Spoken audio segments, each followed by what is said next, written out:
My mother's son died at an early age, so that she cries a lot as a result. I have heard that his soul will feel pain from that. Well, there is a hadith in which the Nabi sallallahu alayhi wa sallam said, إن الميت لا يعذب ببكاء أهله عليه, which means that the deceased will be punished or receive a punishment in his grave as a result of the way his family may mourn him or cry for his death. It does not mean the literal meaning, which is mere crying. And how did you know that it doesn't mean it? Because the Nabi sallallahu alayhi wa sallam knows his son Ibrahim, and when he witnessed that, he was crying. And he said, إِنَّ الْعَيْنَ لَتَدْمَعُ وَإِنَّ الْقَلْبَ لَيَحْزَنُ وَإِنَّا لِفِرَاقِكَ يَا إِبْرَاهِيمُ لَمَحْزُونُونَ وَلَا نَقُولُ إِلَّا مَا يُرْضِي الرَّبِّ. That he cried and he said, indeed, we shed in tears. My heart is saddened by the death of my son Ibrahim, and I feel sorry for his loss, yet I say nothing but what pleases Allah subhanahu wa ta'ala.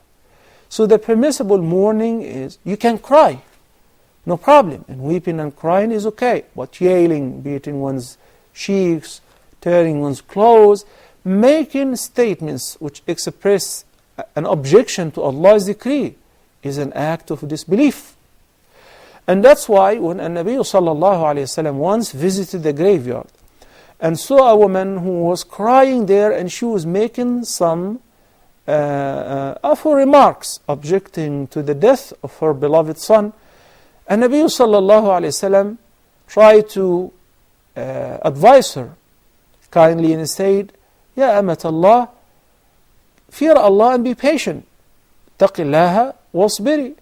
She rejected this advice simply, and she said, leave me alone. You've not been afflicted with whatever I'm suffering, with my affliction. So Nabi sallallahu alayhi wa sallam recognized this is not the right time to continue giving the advice, and he withdrew. When she was informed later on that it was the Prophet sallallahu alayhi wa sallam whom she dealt with this respect, she ran to his house. She wanted to talk to him, and when she apologized, she said, I'm sorry, I did not recognize you. Lam a'rifk. The Prophet ﷺ said, don't worry about this part.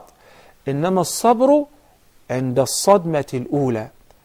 The real patience which Allah subhanahu wa ta'ala enjoin upon us is once one receives the calamity or the bad news or the affliction, not a year later. That you can mourn the death of your beloved one, but it should not exceed the limit. It should not be by turning your life into a grief and sorrow the rest of your life. Imam Ali ibn Abi Talib, may Allah have mercy on him, phrased the poetry and said, فَكَمْ مِنْ صَحِيحٍ مَاتَ مِنْ غَيْرِ عِلَّةٍ وَكَمْ مِنْ سَقِيمٍ عَاشَ حِينًا مِنَ الدَّهْرِ وَكَمْ مِنْ صِغَارٍ يُرْتَجَى طُولَ عُمْرِهِمْ وَقَدْ أُدْخِلَتْ أَجْسَادُهُمْ ظُلْمَةَ الْقَبْرِ وَكَمْ مِنْ فَتًى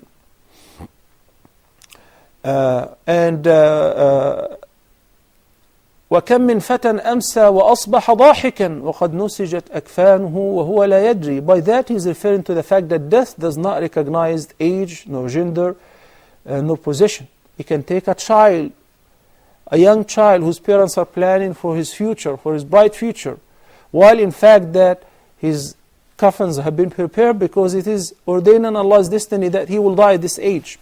Cannot do anything about it. And there are many people who are walking healthy and physically fit, and they are drop dead. And there are some people who are very sick, terminally ill. The physicians are expecting that they would not last for a month or two, and they live for several years. The Prophet ﷺ, our most beloved and the dearest to Allah subhanahu wa ta'ala, died.